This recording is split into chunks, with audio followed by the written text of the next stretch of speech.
And welcome to unique computer excellence. Unique computer excellence के आज के इस क्लासेस में आज का जो हम लोग का टॉपिक है बहुत ही इंटरेस्टिंग और इम्पॉर्टेंट टॉपिक है।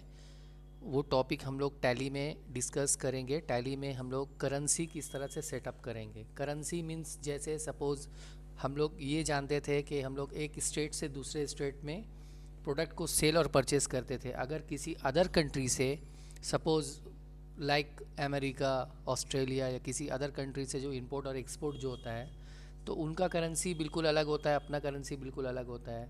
जैसे अगर यूएस से करें तो वहाँ से डॉलर होता है और अदर कंट्री से करेंगे तो उसका अलग अलग सबका करेंसी होता है।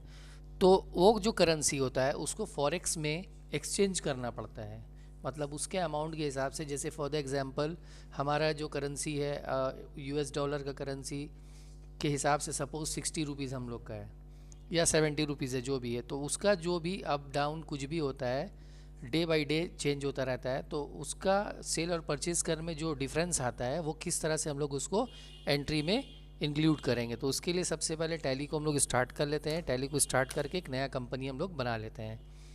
ठीक है, सपोज़ यहाँ पे एक कंपनी बना लिया।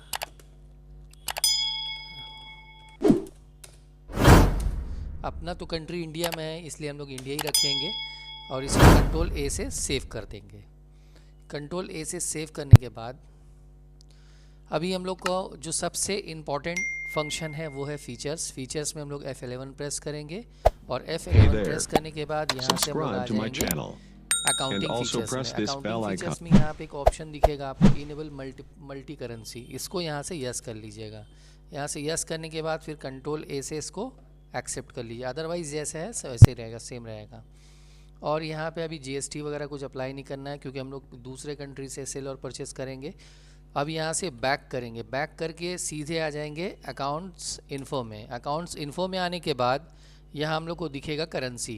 करेंसी में आ जाते हैं तो जिस करेंसी में हम लोग को ट्रांजैक्शन करना है वो करेंसी बना लेते हैं। लाइक डॉलर बना लेते हैं और यहाँ पे उसका फॉर्मल नेम में टाइप कर देंगे यूएस डॉलर। ठीक है, और अदरवाइज़ जैसे है वैसे रहेगा, कोई चेंजेस नहीं होगा इसमें। फिर यहाँ से बैक करेंगे, बैक करके सीधे आ जाएंगे लेज़र्स में। लेज़र्स में आके कुछ लेज़र्स बना लेते हैं। जैसे डेटर हम लोग बना लिया मिस्टर ली। ठीक है, और इसका जो है इसको संडी डेटर में रखेंगे और यहाँ पे उसका जो करेंसी लेज़र होगा वो डॉलर में होगा। तो यहाँ कीबोर्ड से हम लोग प्रेस करेंगे शिफ्ट और यहाँ से डॉलर ले लेंगे। डॉलर लेकर यहाँ पे उसका जो भी एड्रेस वगैरह होगा वो यहाँ पे हम लोग टाइप कर देंगे। टाइप करके यहाँ पे यूनाइटेड स्टेट ऑफ अमेरिका ले लेंगे। उसके बाद कंट्रोल ए से इसको एक्सेप्ट कर देंगे। अब उसके बाद नेक्स्ट जो प्रोसेस होगा वो होगा हम लोग का इन्वेंट्री का प्रोसेस। इन्वेंट्री में आएंगे। इन्वेंट्री में सपोज़ ग्रुप में हम लोग कंप्यूटर पार्ट्स बोल के बना लेते हैं। कंप्यूटर पार्ट्स बना लिया।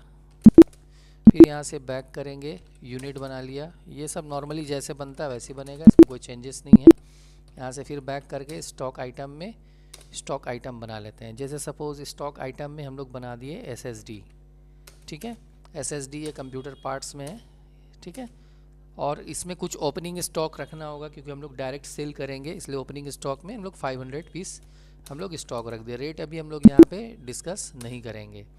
उसके बाद नेक्स्ट जो प्रोसेस होगा यहाँ से बैक करके सीधे आ जाएंगे अकाउंटिंग वॉचर में। अकाउंटिंग वॉचर में जो सबसे पहला फर्स्ट जो हम लोग का काम है वो है सेल।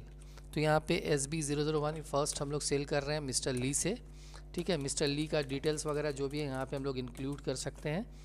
फिर इसको कंट्रोल ए से एक्सेप्ट कर लेंगे। नेक्स्ट सेल्स ले लेंगे। यहाँ पे सेल्स का लेज़र आई थिंक हमने नहीं बनाया है, और सी प्रेस करके यहाँ पे सेल्स का एक लेज़र बना लेते हैं। अंडर सेल्स रखेंगे। नेम ऑफ आइटम, अब नेम ऑफ आइटम जो है SSD है। फ़िलहाल एक ही पीस रखते हैं हम लोग, एक ही पीस सेल करते हैं। अब उसका जो प्राइस होगा ना वो हम लोग डॉलर में यहाँ पे इंक्लूड करेंगे। जैसे सपोज़ एक SSD का प्राइस $100 है तो यहाँ पे 100 लिख के शिफ्ट को दबा के डॉलर, ये ज़रूर करिएगा नहीं तो फिर गड़बड़ हो जाएगा। $100 सेट कर दिए। अब जैसे ही आप यहाँ से एंटर करते हैं ना, अब यहाँ पे आपको rate in forex, rate of exchange, मतलब जिस डेट में आप इस प्रोडक्ट को SSD को सेल कर रहे हैं उस डेट में करेंसी का रेट क्या था, डॉलर का रेट क्या था। जैसे सपोज़ उस डेट में यहाँ पे क्या कीजिएगा ना, इंसर्ट प्रेस कर लीजिएगा कीबोर्ड से, इंसर्ट प्रेस करके, क्योंकि ओवरराइट हो जाता है फिर वो। यहाँ पे 60 रुपीज़ जैसे आपने दे दिया, ठीक है। किस डेट में? 1 अप्रैल को जब आप सेल कर रहे हैं उस डेट में डॉलर का रेट 60 रुपीज़ था। देखिए यहाँ पे उसका पूरा क्लियर करके दिखा दिया, यहाँ पे पर पीस का $100 और डॉलर का प्राइस यहाँ पे दिखा रहा है, और अमाउंट इंडियन करेंसी के हिसाब से 6000 हो गया एक पीस का। अब हम लोग रिसीव कर रहे हैं, बट रिसीव कर रहे हैं तो वो डेट चेंज करके 1/5 कर दिया। 1 महीने के बाद जब हम लोग को रिसीविंग हो रहा है, पार्टी से रिसीविंग कर रहे हैं, मिस्टर ली से हम लोग रिसीव कर रहे हैं, तो यहाँ पे देखिए दिखा रहा है ना। लेकिन यहाँ पे रिसीव करते वक्त भी हम लोग क्या करेंगे, यहाँ पे जितना डॉलर में हम लोग जैसे $100 में किया था, $100 यहाँ पे दे देंगे। देने के बाद जब एंटर करेंगे ना, यहाँ पे देखिए, अब सपोज आपका जिस डेट में आप रिसीव कर रहे हो उस डेट में डॉलर का रेट जो है वो 70 रुपीज़ था, डॉलर का रेट बढ़ गया। कैश यहाँ बैंक ले लीजिएगा, ऑल्ट सी प्रेस करके सपोज यहाँ पे एक बैंक बना लिया, कंट्रोल ए से एक्सेप्ट कर लिया।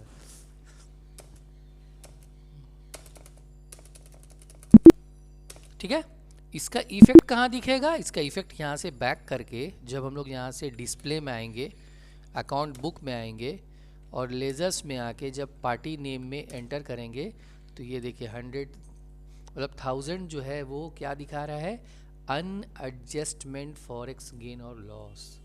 क्योंकि ये तो हम लोग का एक्स्ट्रा आया, हम लोग जो सेल किया, सेल के बिहाफ में हम रिसीव किया, लेकिन डेट चेंज होते ही जब डॉलर का जो रेट बढ़ गया या घट गया जो भी है, तो वो अनएडजस्टमेंट होता है, इसको एडजस्टमेंट करना पड़ता है। तो एडजस्टमेंट करने के लिए हम लोग क्या करेंगे, यहाँ से बैक करेंगे, बैक करके सीधे आ जाएंगे गेटवे ऑफ टैली में, अकाउंट्स इन्फो में। यहाँ से हम लोग जाके 2 और लेज़र बना लेंगे। पहला लेज़र बनाएंगे फॉरेक्स गेन, इसको इनडायरेक्ट इनकम में रखेंगे, कंट्रोल ए से एक्सेप्ट कर दिया। और एक बना लेंगे फॉरेक्स लॉस, ये हो गया इनडायरेक्ट एक्सपेंसेस, ठीक है। फिर उसके बाद यहाँ से बैक कीजिए, वॉचर टाइप्स में आ जाइए। वॉचर टाइप्स में आने के बाद यहाँ पे हम लोग क्रिएट करेंगे, क्या क्रिएट करेंगे, वॉचर टाइप्स क्रिएट करेंगे। वॉचर टाइप्स में जैसे यहाँ पे हम लोग टाइप कर दिया फॉरेक्स एडजस्टमेंट, ठीक है, बट इसको डालेंगे हम लोग जनरल में। एडजस्टमेंट जब भी होता है तो जनरल में होता है। और उसके बाद यहाँ पे हम लोग टाइप करेंगे एक फॉरेक्स गेन, यहाँ यस कर लीजिएगा। Use class for forex gain और लॉस एडजस्टमेंट, यस, यहाँ पे ले लीजिए फॉरेक्स गेन। और एक यहाँ पे टाइप कीजिए फॉरेक्स लॉस, फिर यहाँ पे यस कीजिए, यहाँ पे अब फॉरेक्स लॉस ले लीजिए। दोनों लेने के बाद अब यहाँ से बैक कीजिए। अब हम लोग एडजस्टमेंट करने के लिए फिर से अकाउंटिंग वॉचर में आ जाते हैं। अकाउंटिंग वॉचर में आने के बाद यहाँ पे हम लोग जनरल में जाके क्लिक करेंगे, यानी F7 दबाएंगे और यहाँ से सेलेक्ट करेंगे फॉरेक्स एडजस्टमेंट को। और यहाँ से हम लोग का अभी फ़िलहाल क्या हो रहा है, गेन हो रहा है। अगर लॉस होता तो लॉस चूज़ करते हैं, लेकिन गेन हो रहा है तो यहाँ पे हम लोग गेन को सेलेक्ट कर लेंगे। और गेन को सेलेक्ट करने के बाद यहाँ पे मिस्टर ली टाइप करेंगे और जो अमाउंट है वो अमाउंट यहाँ पे टाइप कर देंगे। करंट बैलेंस जो दिखाएगा वो करंट बैलेंस आपको यहाँ पे टाइप करना होगा।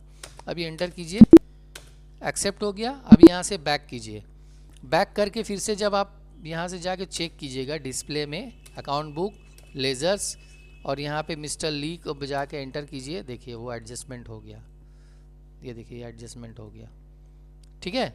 अब यहाँ पे जब जाके आप चेक कीजिएगा, प्रॉफिट एंड लॉस में चेक कीजिएगा, तो प्रॉफिट एंड लॉस में ऑल्ट F1 करने पे यहाँ पे डिटेल्स में आपको फॉरेक्स गेन दिखा देगा। देखिए यानी 10,000 का आपका गेन हुआ। इसी तरह से अगर एक लॉस का हम लोग को एंट्री पास करना है, एक लॉस का भी देख लेते हैं। अभी अकाउंटिंग वॉचर में सपोज आप यहाँ से सेल्स में आ जाइए। सेल्स में आके फर्स्ट में SB002 दूसरा सेल हो रहा है मिस्टर ली से, मिस्टर ली से दूसरा सेल हो रहा है। चाहे तो आप दूसरा पार्टी का नेम भी दे के चेक कर सकते हैं, लेकिन हम लोग सेम पार्टी देते हैं, SSD 1 पीस, ठीक है। अब इस बार जो है ये $100 में ही देना है, तो यहाँ पे 100 पहले टाइप करके तब डॉलर दीजिए, एंटर कीजिए। करने के बाद यहाँ पे अब देखिए जैसे 70 रुपीज़ आपका फर्स्ट मे को रेट था और है, सपोज़ आपने सेल कर दिया पार्टी से, लेकिन जब रिसीव करने आप गए और F2 से डेट चेंज करके 1/6 कर दिए जून में, तो रिसीव करते वक्त मिस्टर ली से जब हम लोग रिसीव कर रहे हैं US डॉलर के हिसाब से, यहाँ पे हम लोग जैसे सपोज़ $100 दे दिया। लेकिन इस बार जो है फिर से क्या हुआ, इंसर्ट बटन दबाइए, रेट जो है इस बार हम लोग का घट के 60 रुपीज़ हो गया। फिर एंटर कीजिए, ये देखिए। तो अब इसको भी एडजस्टमेंट करना पड़ेगा। देख लीजिए यहाँ पे जाके एक बार पहले चेक कर लीजिए, डिस्प्ले में जाके अकाउंट बुक, लेज़र्स में जाके मिस्टर ली, ऑल्ट F1, देखिए अभी यहाँ पे फिर से एडजस्टमेंट का ऑप्शन आ गया, ठीक है ना। अब इसको एडजस्टमेंट करना होगा। इसको एडजस्टमेंट करने के लिए फिर से हम लोग यहाँ पे अकाउंटिंग वॉचर में आएंगे, जनरल में जाएंगे, जनरल में जाके फॉरेक्स एडजस्टमेंट, अब लॉस को चूज़ करेंगे क्योंकि अब लॉस हो रहा है ना। 70 में हम लोग सेल किए पर 60 के हिसाब से हम लोग को मिला तो लॉस हो गया। फिर से यहाँ पे मिस्टर ली टाइप कीजिए। अब ऑल्ट जो अमाउंट दिखा रहा है अमाउंट यहाँ पे टाइप कर दीजिए, अमाउंट टाइप करके एंटर कीजिए, ठीक है।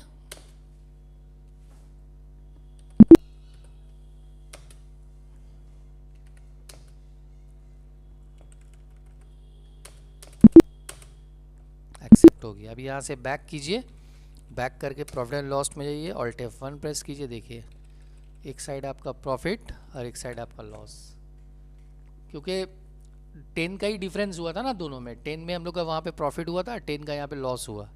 तो ओवरऑल जो हम लोग का नेट प्रॉफिट आया है वो उसका प्रोडक्ट के प्राइस के ऊपर आया है, पर फॉरेक्स के हिसाब से हम लोग का एक बार लॉस हुआ और एक बार गेन हुआ। तो ये था हम लोग का आज का टॉपिक, फॉरेक्स एक्सचेंज किस तरह से करते हैं हम लोग। करेंसी में अगर कभी चेंजेस होगा या कोई प्रोडक्ट को सेल या परचेस करेंगे तो वो किस तरह से करेंगे। That's all, have a nice day, take care.